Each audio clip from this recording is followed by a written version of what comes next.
செம்மொழி கலைஞர்.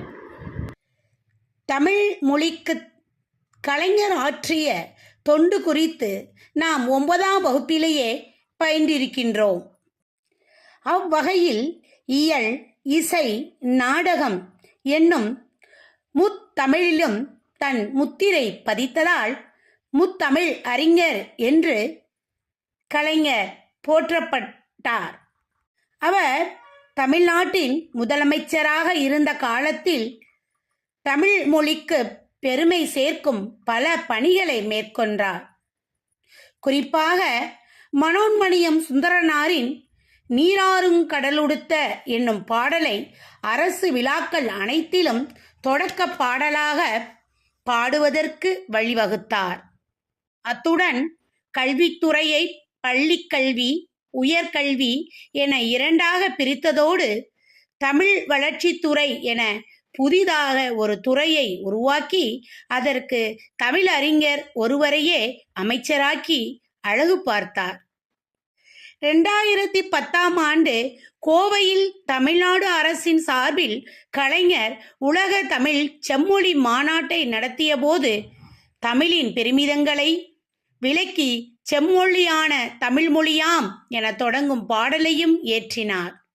இசையமைப்பாளர் AR ரகுமான் இசையமைத்து பல்வேறு இசை வடிவங்களை ஒன்றிணைத்த இப்பாடலில் 3 தலைமுறைகளைச் சேர்ந்த இசைக்கலைஞர்கள் பங்கேற்றனர்.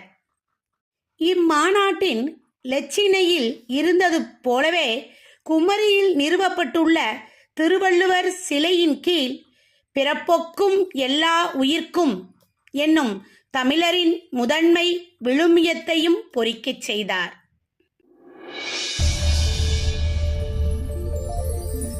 பிறப்புக்கும் எல்லா உயிர்க்கும் பிறந்த பின்னர் யாவதும் ஊரே யாவரும் கேலி. உண்பது நாழி உடுப்பது 2 உறைவிடம் என்பது ஒன்றே. உழைத்து வாழ்ந்தோம், உழைத்து வாழ்வோம்.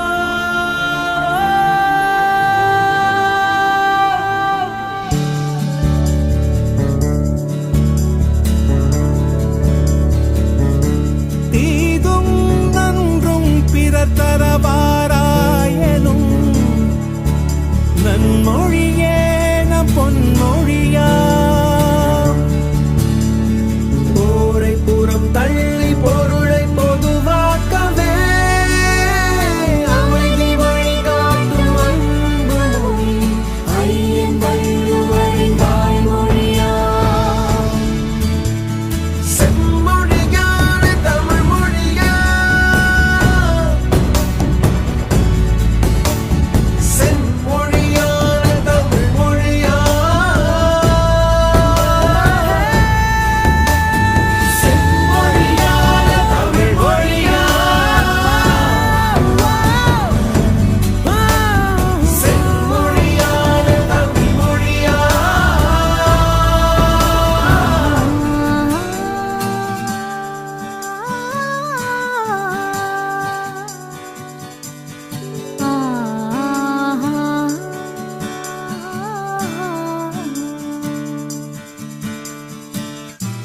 ஓரறிவு முதல் 6 அறிவு உயிரினம் வரையிலே உணர்ந்திடும் உடலமைப்பை பகுத்து கூறும். ஓரறிவு முதல் 6 அறிவு உயிரினம் வரையிலே உணர்ந்திடும் உடலமைப்பை பகுத்துக் கூறும். தொல்காப்புகள் தொல்காப்பியமும் ஒப்பற்ற குரல் கூறும் உயர் பண்பாடு. ஒலிக்கின்ற சிலம்பும் மேகலையும் சிந்தாமணியுடனே வளையாமதி புல்டலகேசியும்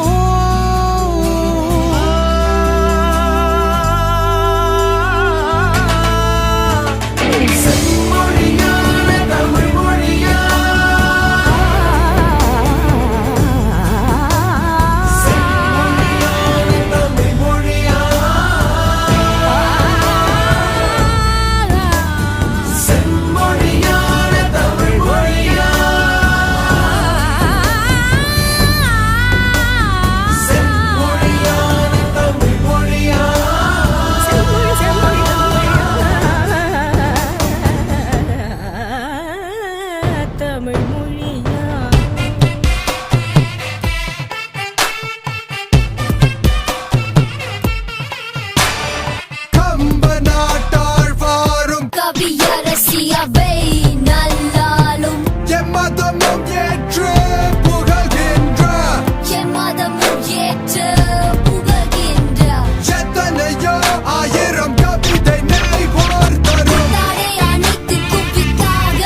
தமிழில் இன்று மூல கலைஞர்.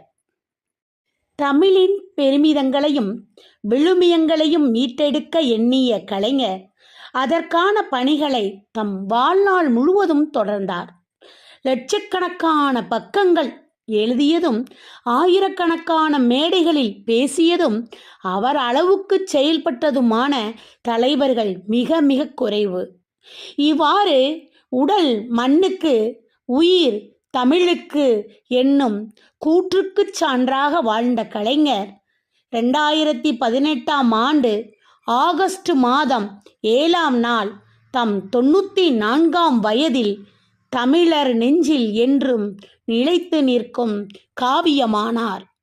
மாணவர்களே, இந்த பகுதியில் பட விளக்கங்கள் தெளிவாக கொடுக்கப்பட்டுள்ளன. நீங்கள் நன்கு கற்று தெளிந்து அதிக மதிப்பெண்களை பெற்று வாழ்வில் சிறக்க வாழ்த்துகிறேன். நன்றி, வணக்கம்.